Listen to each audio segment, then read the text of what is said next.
ये लोग ठेका पे जिस ठेकेदार को दिए हैं उसका मालिक तो ये लोग होते हैं। और बार बार कहने पे आवेदन देने के बाद, इसके पहले भी आवेदन दिया जा चुका है। जो यहाँ के चेयरमैन है चाहे यहाँ के जो अधिकारी हैं, उनको इस बात को समझना चाहिए कि अगर हम किसी को ठेका दिए हैं, अगर वेतन समय से नहीं दे रहा, बार बार ये मामला आ रहा है, तो उस ठेकेदार को हटाना चाहिए या समझना चाहिए क्यों पैसा बार बार नहीं दे रहा, टाइम से नहीं दे रहा, और क्यों पैसा कम दे रहा है। सरकार का जो नियम है कि 400 रुपये आज के समय में, कि 400 रुपये किसी भी अकुशल कर्मचारी को नहीं, कम उसे नहीं देना है, तो क्यों वो 7,500 महीना दे रहा है। तो इस पे तत्काल कदम उठाना चाहिए कार्यपालक पदाधिकारी महोदय को और यहाँ के जो भी आला अधिकारी है उनको। नहीं तो आने वाले दिन में इससे बड़ा आंदोलन होगा, जरूरत पड़ेगा तो हम लोग उसके पूरे सिवान ही नहीं पूरे बिहार में इससे बड़ा आंदोलन करेंगे, जिसका जिम्मेदार यहाँ के अंदर के आला अधिकारी होंगे। भी हो रही है और ये लोग जो उचित पैसा है, जो सरकार की तरफ से जो भी नियम है उस अनुसार पैसा नहीं मिलता है। और पैसा अभी छठी के बाद मिला था, छठ में, अभी तक पैसा नहीं मिलता है। मेरी मम्मी अकेले हम लोग हैं, मेरे पापा जी नहीं हैं। अब उसी पैसा से मेरा पढ़ाई लिखाई सब चीज़ होता है और पैसा नहीं मिल रहा है तो मेरा पढ़ाई रुक रहा है। हम लोग के जब बात करते हैं तो हम लोग को धमकी दिया जाता है। मेरी मम्मी को बोलते हैं। धमकी कौन देता है? ये जो भी ऊपर के लोग हैं, कौन चेयरमैन वगैरह हैं, बोलते हैं कि हम तुमको हटा देंगे, हम रखे हैं काम पे और हम ही करवाएंगे, तुम लोग आंदोलन करोगे। बताइए क्या दिक्कत है आपको? हम लोग को सारे कर्मचारी को, सफाई कर्मचारी को हम लोग को तरह तरह की धमकी दी जा रही है और ठेकेदार साहब ठेकेदारी करा रहे हैं। इसमें चेयरमैन साहब आ जा रहे हैं, इसमें तो चेयरमैन साहब को आना ही नहीं चाहिए। इसमें इस मुद्दे पर बातें नहीं उठाना चाहिए। कल आकर हमारे बुजुर्ग लोग को बूटन बांसपुर जो चित्तौड़ से चल कर आते हैं, आंध्र के धरती पर काम करते हैं नगर पालिका में, उनको आकर उंगली दिखा कर हम लोग के सामने, हम लोग नाती हैं, वो हमारे दादे हैं, बुजुर्ग लोग हैं, उनको धमकी देकर कि आपको हटा देंगे, भगा देंगे, मार देंगे, ऐसे ऐसे करेंगे, आपको पैसा चाहिए। 2 महीना हो गया है, अभी तक हम लोगों को पैसा नहीं मिला है। और पैसा की बात नहीं करते हैं, दिलवाने की बात नहीं करते हैं, हटाने की बात करते हैं। और काम उनको चाहिए, मजदूरी चाहिए, लेकिन पैसा नहीं चाहिए।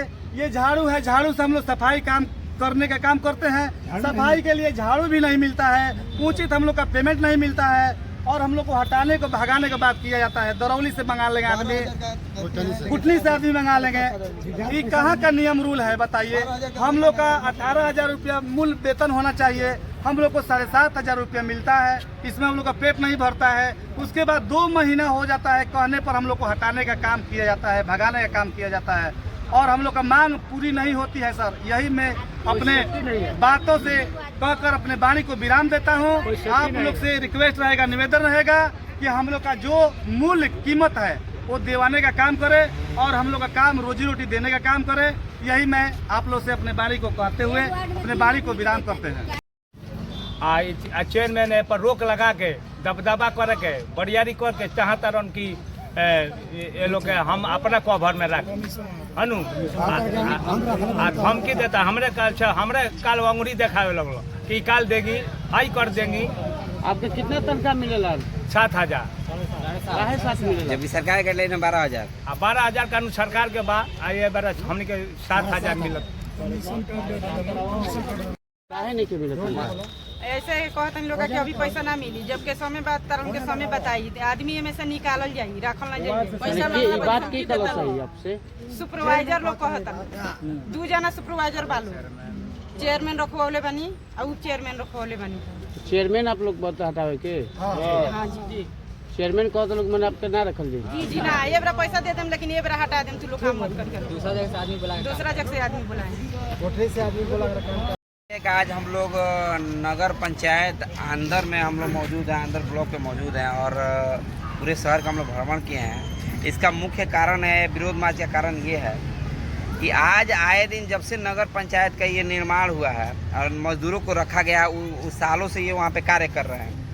और जब ये चुनाव होता है और यहाँ जब आते हैं तो यहाँ कर्मचारियों का शोषण होना चालू हो जाता है। जो ठेकेदार हैं उनके द्वारा लगातार श्रम संसाधन नियम का पालन नहीं किया जाता। जो सरकार ने गाइडलाइन बनाया है कि 388 रुपया, अभी तो 391 कर दिया है, 400 कर दिया है कि 400 रुपया से कम नहीं देना है। उसके बावजूद यहाँ 7500 रुपया दिया जा रहा है और उसको तोड़ मरोड़ के दिया जा रहा है, 2 बार 3 बार में करके दिया जा रहा है। अभी तो उससे बदतर स्थिति हुआ है कि 2 माह होने जा रहा है, ये लोग का बकाया वेतन नहीं मिल रहा है।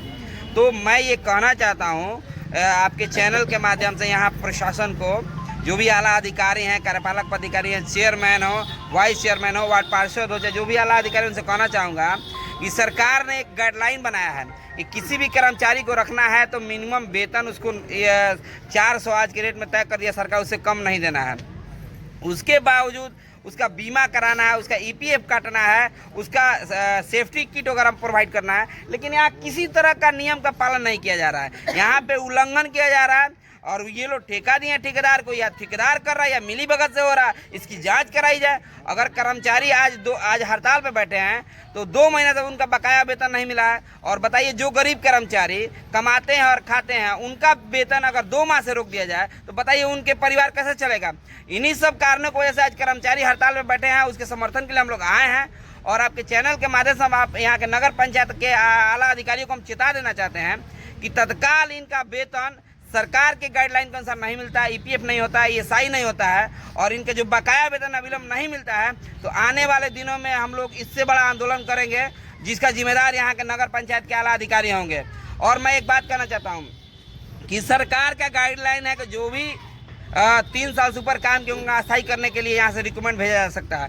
तो यार ये लोग हमारे ख्याल से 2 साल 3 साल से ये लोग कार्य कर रहे हैं, 3 साल से कार्य कर रहे हैं। उसके बावजूद यहाँ के जो कुछ नेता हैं इनको बार बार निकालने की धमकी दे रहे हैं। ये धमकी नहीं चलेगा। और आपके चैनल के माध्यम से हम लोग कह देना चाहते हैं कि ये लोग अकेले नहीं हैं, पूरी संगठन है इनके साथ, और जरूरत पड़ेगा तो यहाँ नहीं पूरे बिहार को बंद करने का काम करेंगे। अगर एक कर्मचारी को कोई धमकी देता है, ये कान खोल के सुन ले कि ये धमकी हम लोग बर्दाश्त नहीं करेंगे। ये लोग मेहनत करते हैं, मेहनत के वजह में पैसा लेते हैं। ऐसा नहीं कि हराम का कोई पैसा देता है।